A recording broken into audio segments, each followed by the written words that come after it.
कतना नीमन धुन बजौले बाड़े। अरे वो लोग कुछ नहीं है ना, तनी बार फिर से रंजन भैया।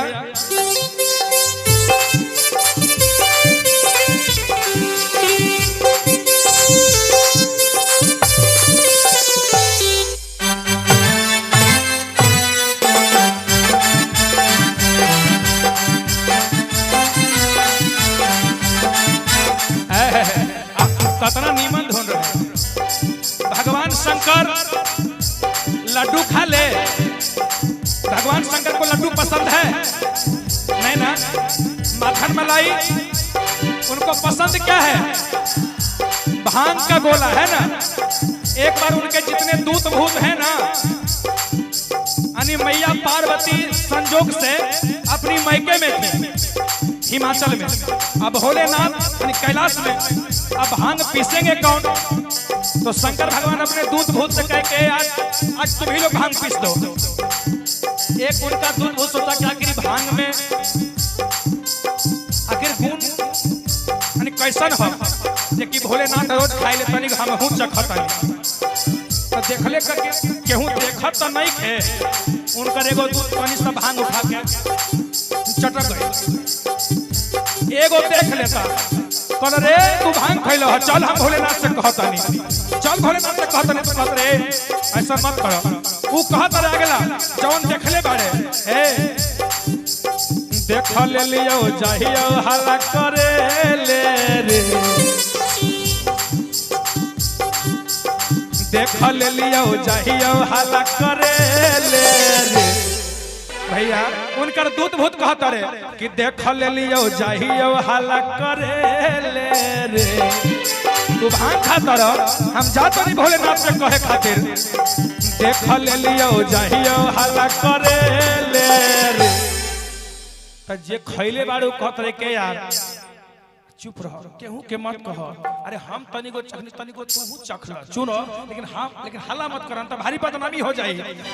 यार चुप चुप चुप तू ले ले यार, चुप चुप चुप तू ले ले।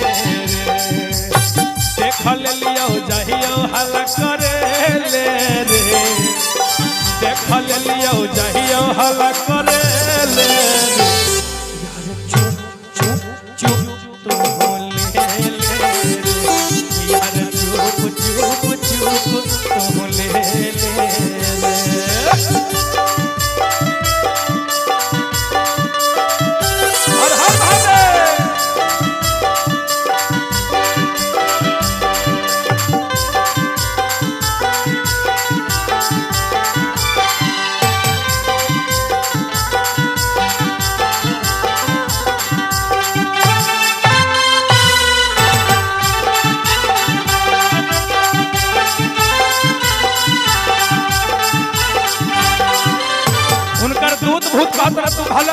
तू साधारण आदमी घरे चोरी नहीं कैले बारे, भगवान भोलेनाथ के भांग चोरी करके खैले बारे। ये हमरा से बर्दाश्त नहीं, हम जाते नहीं भोलेनाथ से कहे। तू कहत रहे कि आप तो हमरा के बदनाम कर देबा का? अगला कहत जब हम देखले बारे का। और अब भंगिया पीछे के बहाने कैसे करही ऐसन काम रे।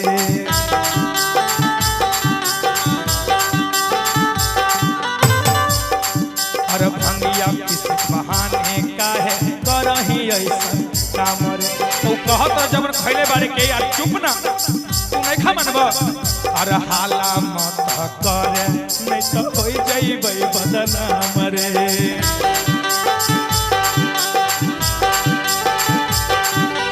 भंगिया पीछे बहाने काहे करही ऐसन काम रे। हाला मत करे नहीं तो हो जाइबे बदनाम रे। लेकिन अगला कहता रहा कि तू हमरा के समझावत रहा, लेकिन हम ना माने। सुन अरे बात नहीं खे चुप रहे ले देबो नहीं हमें फीस चुप रहे रे। अच्छा तो एगो से ना दू को ले लो, हम अधिक न खेले बनी तो दू को ले लो, लेकिन चुप रह। चुप चुप चुप तू ले ले रे यार, चुप चुप चुप तू ले ले रे यार, चुप चुप चुप तू ले ले। हर हर महादेव।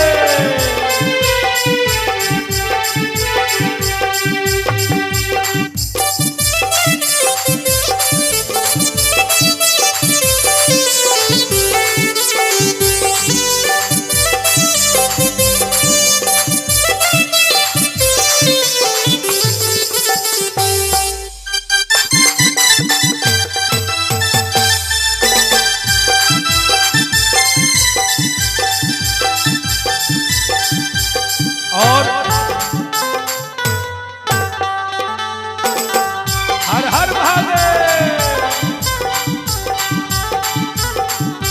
और आप हैं सरलू कुमार हाजरा, आपके तरफ से 100 रुपए का प्रेम निछावर दिया जाए। बोलिए शंकर भगवान है की। लेकिन इतने ना वो कहत रहे के रहल साथे, दूत भूत के भी नाम होला, साथे के रहल भैया तनी ध्यान दे। और जो मन मोना चंदन रंजन बम बम हलई साथे,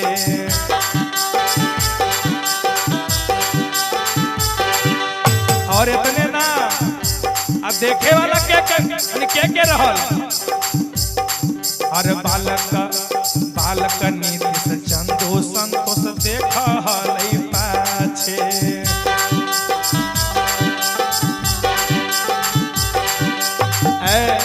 और जो मन मोना चंदन रंजन बम बम हलई साथे, बालक बेदरदी नीतीश चंदो संतोष हलई पाछे।